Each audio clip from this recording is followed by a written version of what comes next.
मैं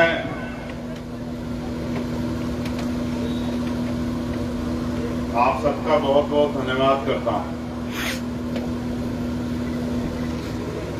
आप लंबे समय से यहां बैठे और इंतजार कर रहे हैं।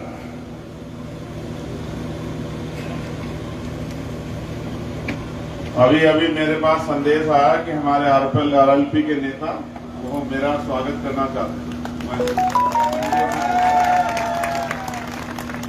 मैंने बहुत दिन पहले संकल्प किया कि माला चाहे फूलों की और नोटों की पहनूंगा, तब तक नहीं पहनूंगा जब तक जो संकल्प मैंने किया है कि किसान का मेरे का बेटा वो दिल्ली की कुर्सी बैठे, तब तक मैं लड़ता हूं।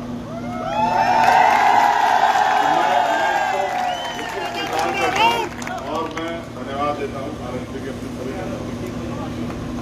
आप बैठ जाओ भाई, मंच पे बिठाओ उनको भी, हमारे साथियों को। मैंने इनमें खबर भेज दी थी कि भाई हमारे आरएलपी के साथियों को भी बुला लेना। समय समय पे भारत की इस महान धरती पे जन्मे सभी संतों, गुरुओं, महापुरुषों को नमन करता हूं।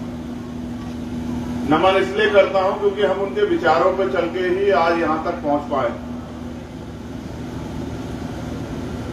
भारत में लोकतंत्र है और राजस्थान के पास लोकतंत्र का पर्व है। मैं तो चुनाव से पहले भी बहुत बार आपके बीच आया। जब भी किसी कमजोर किसान, कमेरे, नौजवान, मजदूर, महिलाओं के साथ कभी भी जुल्म हुआ, हमने और हमारे साथियों ने बढ़ चढ़ के अन्याय के खिलाफ लड़ाई लड़ी। इस मंच पर उपस्थित हमारे सभी सम्मानित नेता, Bhim army, Azad Samaj party, RLP के सभी सम्मानित नेतागण, पदाधिकारी, कार्यकर्ता और समर्थकों, कल हमने एक फैसला लिया। भले ही मैं ये बात यहां रख रहा हूं, लेकिन ये बात बहुत दूर तक जाएगी। ये फैसला कल का नहीं था। हम तो उस दिन का इंतजार कर रहे थे जब एक अच्छा दिन आए। कल चौधरी कुंभाराम आर्य जी की पुण्यतिथि थी। चौधरी कुंभाराम आर्य किसी पहचान के मोहताज नहीं, लेकिन आज जब मैं उनके बारे में बताऊंगा तो देश और दुनिया में रहने वाले हमारे समर्थक, हमारे साथी, हमारे शुभचिंतक इस बात को जानेंगे कि राजस्थान में किसानों की, मजदूरों की, नौजवानों की, कमेरों की, दलितों की, उनके स्वाभिमान सम्मान की, महिलाओं की तरक्की की, उनकी आजादी की लड़ाई लड़ने का काम, और जो तमाम तरह की गैर बराबरी थी जाति के आधार पर, ऊंच नीच थी, उसके खिलाफ क्रांति का बिगुल बजाने का काम राजस्थान में चौधरी कुंभाराम आर्य जी ने किया। और जो अलायंस हमने कल किया है, वो अलायंस डॉक्टर बाबा साहब अम्बेडकर और सर छोटूराम जब मुल्क आजाद भी नहीं हुआ तब करके गए, और उन्होंने मिलकर ये तय किया कि हम अपने लोगों को बदहाली, बेबसी, लाचारी की जिंदगी से निकालकर स्वाभिमान सम्मान का जीवन देने का प्रयास करेंगे। और उसके लिए उनको तमाम तरह के विरोध का सामना करना पड़ा। मैं अगर उस विषय में बात करूंगा तो आपको बहुत पीछे जाना पड़ेगा, लेकिन अब समय पीछे जाने का नहीं। अब हमने और हनुमान जी ने तय किया है कि इस बार राजस्थान में राजस्थान के लोगों का राज आना चाहिए। इस बार राजस्थान में जिनको बेबस, लाचार, कमजोर समझ के गिराया गया, जिनको पीछे रखा गया, उनके बच्चों को भी आगे बढ़ने का मौका मिलना चाहिए।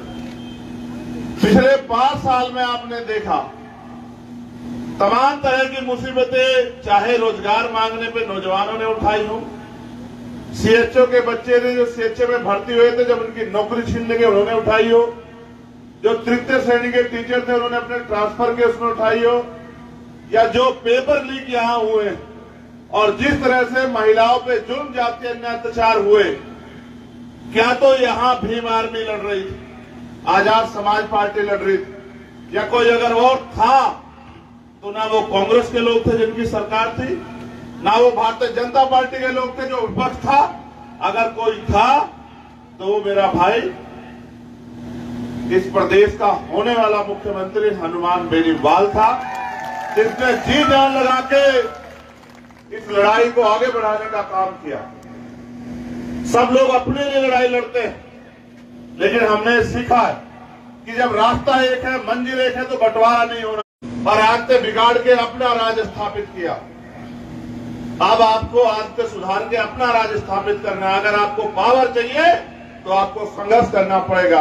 और जिनके पास पावर होती है उनके लोगों पे जुल्म जाति अन्याय अत्याचार नहीं होता है। जिनके पास पावर होती है उनका कोई अपमान नहीं कर सकता है। जिनके पास पावर होती है उनकी बहन बेटियों का सम्मान होता है, और जिनके पास पावर नहीं होती उनको जुल्म जाति अन्याय अत्याचार का शिकार होना पड़ता है।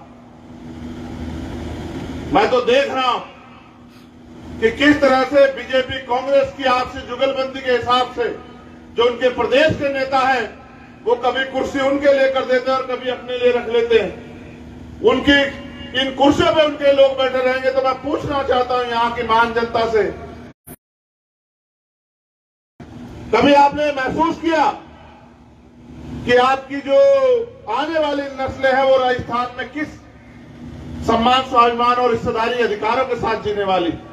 मैंने संविधान बचाओ यात्रा में राजस्थान के बहुत सारे जिले विधानसभाएं देखी। राजस्थान एक प्रदेश नहीं है, कहीं राजस्थान हरा भरा है तो कहीं बिल्कुल रेतीला, कहीं राजस्थान में मीठा पानी है तो कहीं कहीं राजस्थान में बहुत खारा पानी है, कहीं कहीं राजस्थान के किसी किसी गांव में खुशहाली है जहां से मंत्री जी आते हैं, रेलवे वाले हमारे सभी वैष्णव, और कहीं कहीं कोई गांव ऐसा है जिनके पास ना खाने को अच्छा खाना है, ना पीने को अच्छा पानी है, ना सर ढकने के लिए अच्छा मकान है, ना पहनने के लिए अच्छे कपड़े हैं।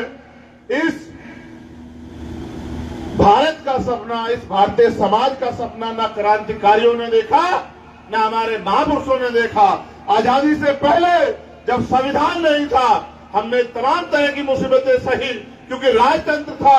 राजतंत्र में आपके ऊपर बंदिशें थी, राजतंत्र में आप अधिकार विहीन थे, राजतंत्र में आप दूसरों से शासित होते थे। इसलिए जो मालिक ने दे दिया, जो मालिक ने कह दिया, जिसका आदेश मालिक ने कर दिया आपने माना। लेकिन जब राजतंत्र चला गया और लोकतंत्र आ गया, आपके अंगूठे में इतनी ताकत है कि आप चाहो तो राजस्थान के मुख्यमंत्री को जमीन पर बिठा दो और चाहे अपने बीच के व्यक्ति को जयपुर में ले जाकर बिठा दो। ये ताकत आपके अंगूठे में बाबा साहब डॉक्टर भीमराव अम्बेडकर ने अपने 66 बच्चों को कुर्बानी से दिए। मेरे लोगों 5 साल हो गए आपको इंतजार करते हुए कि कभी आपकी जिंदगी बदलेगी। 5 साल हो गए आपको लोगों की तरह बासा उम्मीद से देखते हैं कि वो आपके लिए कुछ करेंगे। इससे पहले भी चुनाव हुए, इससे पहले भी नेता विधायक बने, सरकारें बनी। मैं आपसे पूछना चाहता हूं, क्या चुनाव के बाद कोई आपकी बस्ती में आया पूछने के लिए, आपके खेत में आया पूछने की कि आपकी हालात कैसी हैं? किसी ने आपका भूखा पेट देखा? किसी ने आपके फटे हुए कपड़े देखे? किसी ने आपकी टूटी हुई छत देखी? क्या नेताओं का काम है चुनाव से 1 महीने पहले आपको रिश्तेदार भी बनाएंगे, आपके पैर भी छुएंगे, आपको चाचा ताऊ भी कहेंगे, और चुनाव के बाद महंगाई बेरोजगारी बढ़ा के आपके बच्चों का भविष्य खराब करेंगे, पेपर लीक करवा के आपके बच्चों को सपने कुचलेंगे और आपको रुखी सुखी खाने के लिए मजबूर करेंगे। इस लोकतंत्र में जो लोकतंत्र आपसे ताकतवर हो रहा है, इसमें आपकी क्या हैसियत है आपको सोचना पड़ेगा। इस बात को ध्यान में रखते हुए कि वोटों का बंटवारा ना हो, इस बात को ध्यान में रखते हुए कि सोया हुआ समाज जो गांव में सोच के बैठा कि अपनी जिंदगी नहीं बदल सकती है, उनके अंदर आशा विश्वास उम्मीद पैदा हो। मैंने सत्यवान को काम करते हुए देखा है, और एक ऐसा समय था आपने कार्तिक भील को देखा, जाति अन्याय अत्याचार बहन तोला गुजर के साथ हुआ आपने देखा, और सब आपके सामने है। लेकिन आज आपके पास ताकत है, आने वाला 1 महीना आपका है। इस 1 महीने तो मैं लिख के देता हूं कि इस धरती से इतिहास लिखा जाएगा। और जो सपना बाबा साहब अम्बेडकर ने देखा था, जो सपना सर छोटू राम ने देखा था, जो सपना चौधरी चरण सिंह जी ने देखा था, और जो सपना शहीद आजम सरदार भगत सिंह ने देखा था कि लोकतंत्र के जरिए गरीबों के बच्चे भी आगे बढ़ेंगे, ये अवसर आपके हाथ में आ चुका है।